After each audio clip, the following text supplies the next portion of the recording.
Good afternoon. I am Tatiana Murallas, and I am a student of Bachelor Degree in English as a foreign language. In this video, I'm going to present my opinion and summary in the sixth wiki class for task 2. And the topic is a documental big data, small farms, and a tale of two tomatoes. In my opinion, it was interesting what Erin says. The people who have intelligence and love are necessary to change the future of our work. If most people have the same touch today, we will have healthy, loving people, helpers, and entrepreneurs. I'm one of the people convinced that the human brain is its own destroyer. We can't blame anyone else because animals don't reason. The nature only responds to the damage that we ourselves cause. Again, I say, as I mentioned in the previous videos, we have solutions to the problems, which will like much the benefit we get. It is different. This video invites us to stop being consumers and take a good look at where we want to go. And this is my summary. The big data field set to analyze massive data sets using computational tools to find patterns and trends. Data can be a truly extraordinary narrator, revealing the hidden narrative of things in our daily life that we will never have seen. For example, the Trust Track project, so to better understand the waste management system to answer the question, where does your garbage go when you throw it?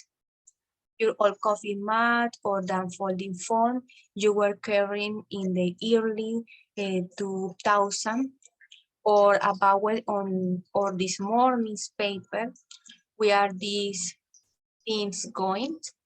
This data didn't exist, so they have to create them.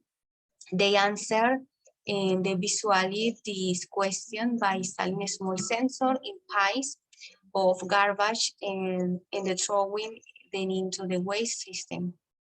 The data is displayed only in an each node. There is a single pipe of garbage moving through the city of Seattle and the statewide, and then across the country as the weeks and months go by.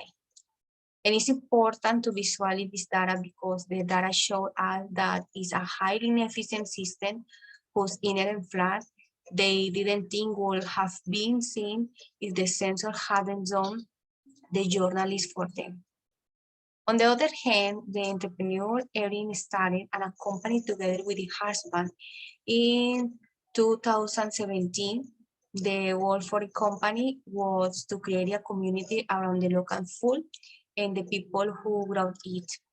For this, use data analysis, automation, and technology to build and distribute network of local farms and many improvements in the food system.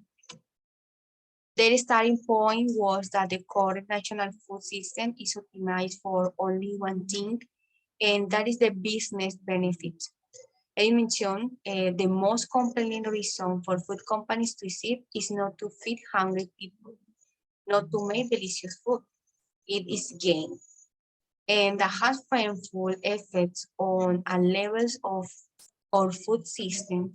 The antibiotics and pesticides that are being put into our food are harmful to our health. Pressure on price enforcing small farms to close. In fact, a lot of the things you think about farms no longer exist.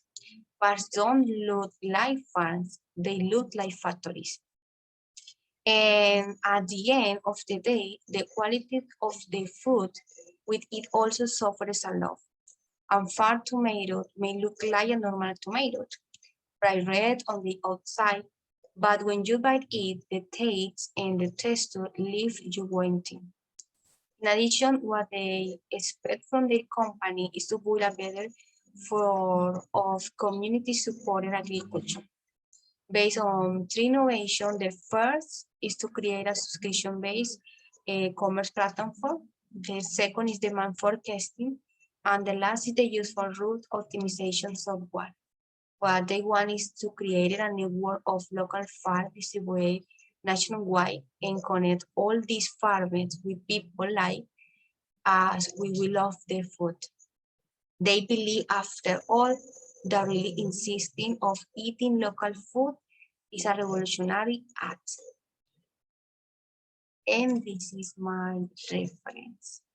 Thanks.